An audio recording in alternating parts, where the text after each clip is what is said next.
Processual penal, ele rege 15 princípios, né? Por ser um direito muito específico e muito importante, já que tirar a liberdade de alguém é feito pelo Estado, através da instrução criminal. Então, esses 15 princípios, eles são estudados na medida em que o aluno de direito se forma, né? No primeiro ano da faculdade, ou melhor, no segundo ano da faculdade, ele teria que saber esses princípios. No decorrer da sua vida acadêmica e na aplicação do direito, a importância da aplicação correta dos princípios está relacionada não só à hermenêutica, mas à aplicação do direito em si. Então, o princípio da legalidade está contido em vários artigos da Constituição Federal. Vou citar alguns exemplos. O artigo 5º, 2º, que fala: ninguém será obrigado a fazer ou deixar de fazer alguma coisa senão em virtude da lei. O artigo 22, inciso 1º, que diz: somente a lei federal é que pode determinar normas de direito processual penal, ficando vedada a criação de lei estadual, municipal, resolução, decreto, portaria e outras em sentido oposto. Então, assim, um país ele tem uma Constituição justamente para que ele se organize. Quando é feita uma lei inconstitucional no âmbito estadual ou municipal, essa lei não tem nascimento. Voltando à questão, princípio do devido processo legal. Então, o artigo 5º, ele traz a seguinte redação: ninguém será privado da liberdade ou de seus bens sem o devido processo legal. O devido processo legal é a forma indispensável e correta para a adequação do direito material. Então, o direito, ele não é aplicado de forma arbitrária, ou melhor, ele não deveria ser aplicado de forma arbitrária, sob pena de abuso de autoridade, por quem não faz a apuração correta, através do inquérito policial, e pelo Ministério Público, se esse verificar que há um caso de uma ação penal, seja ela de origem pessoal, que é privada, tá certo? Ou mesmo pública, o Ministério Público responde por inércia.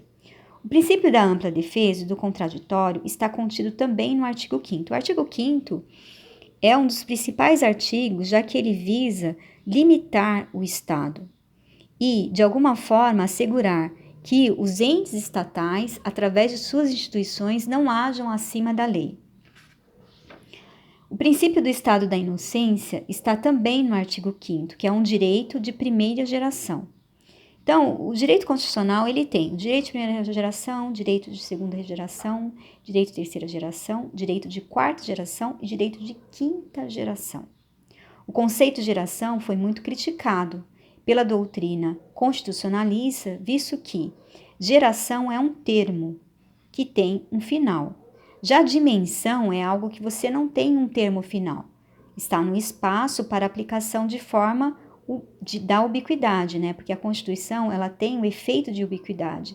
Ela atua em vários ramos do direito. O princípio da vedação do bis in idem. O que é o bis in idem? Você tem uma sentença que transitou em julgado, tá certo? Você aplica novamente a condenação. Não pode, é ilegal. Princípio do favor do rei ou indúbio pro réu. O indúbio pro réu está relacionado ao direito à liberdade, né? O Estado, ele tem o direito de punir, o indivíduo tem o direito de ter a sua liberdade assegurada. Então, alguns conceitos, né, ocorrem nesse sentido. O Estado, ele se investe da jurisdição através da toga, né? O juiz, ele tem a toga. Contudo, quando o juiz ou o aplicador do direito, seja ele promotor, seja ele o delegado, age de forma ilegal, tá certo? Contrariando ao que está na lei, há o que a gente chama de abuso de poder. O princípio da verdade real. O direito processual penal, ele está relacionado à verdade real. Então, o julgador, ele apura os fatos através do inquérito. Faz-se a abertura do inquérito policial, ali colhe-se, né, as provas, sejam elas materiais ou documentais, e através desse inquérito policial, que tem um efeito inquisitivo, vai-se para a investigação. Quem faz o trabalho investigativo é a Polícia Civil. A Polícia Civil, ela tem esse papel de investigar os fatos que ultrapassam a esfera individual. Princípio da obrigatoriedade. Este princípio está diretamente ligado ao Ministério Público. O Ministério Público, por ser um órgão independente, indivisível, tá certo? Que atua no estado de São Paulo, no estado do Rio de Janeiro, qualquer estado, no estado do Pernambuco. O Ministério Público, ele tem a independência de atuação dentro do seu estado. No âmbito federal, ele atua na União. Ele está obrigado a promover a ação penal pública incondicionada. Por que a gente chama de ação penal pública incondicionada?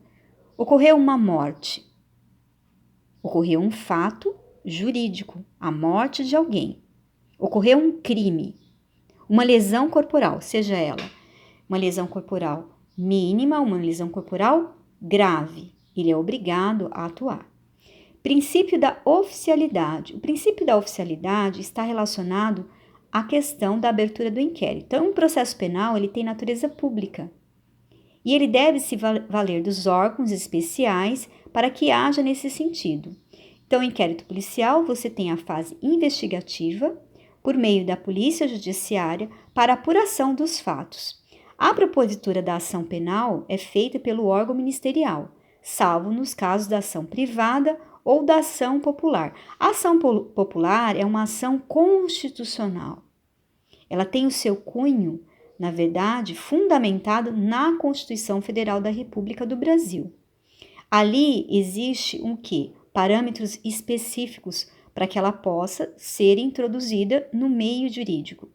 O princípio da oficialidade, ele está relacionado ao agir de ofício, né? O agir de ofício é simplesmente cumpra-se. Quando há um despacho determinando cumpra-se, não cabe aí a inatividade ou a inércia, tá? Devido ao princípio da oficialidade. O princípio da indisponibilidade, ninguém pode atuar sem que tenha realmente ocorrido algo na esfera penal. Então, a ação penal, ela é diferentemente da ação civil. Tutela-se na ação civil direitos relacionados à responsabilidade obrigacional. Então, por exemplo, há uma lesão do Código de Defesa do Consumidor, que rege as relações de consumo. Estamos falando do direito civil.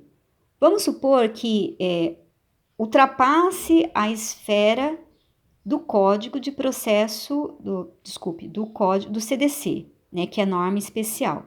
Então, a pessoa compra um carro, esse carro vem com defeito oculto, né, com defeito que a gente chama de redibitório, e explode. Houve o quê? Uma morte. Então, ali tem que se apurar o que ocorreu. Se foi um problema no motor, se foi uma causa independente, quer dizer, houve uma morte. Se foi um crime, um atentado, né? Então, ali deixa de ser uma relação de consumo e passam-se a correr duas ações diferentes.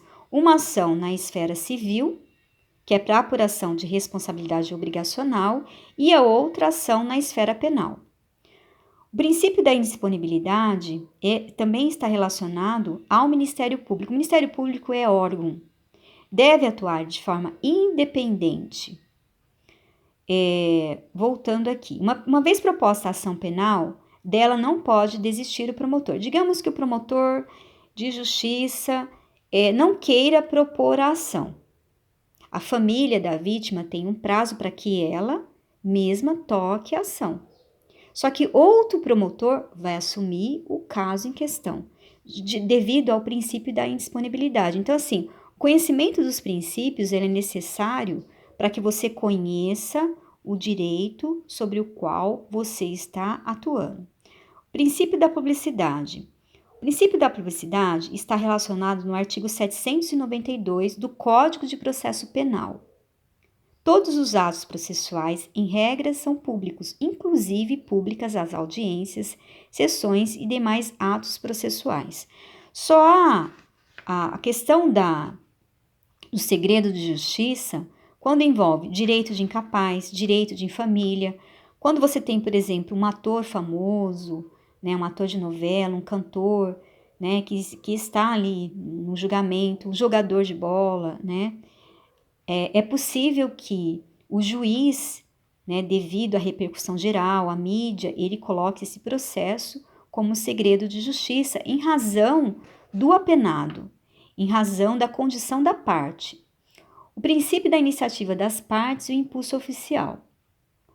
O processo penal só pode ter início por iniciativa das partes, qual seja, as ações penais são públicas incondicionadas e condicionadas por representação, por meio do Ministério Público, nas ações penais, e por meio das ações penais privadas, que são privadas propriamente ditas ou subsidiária da pública. Como eu falei, ocorreu um crime.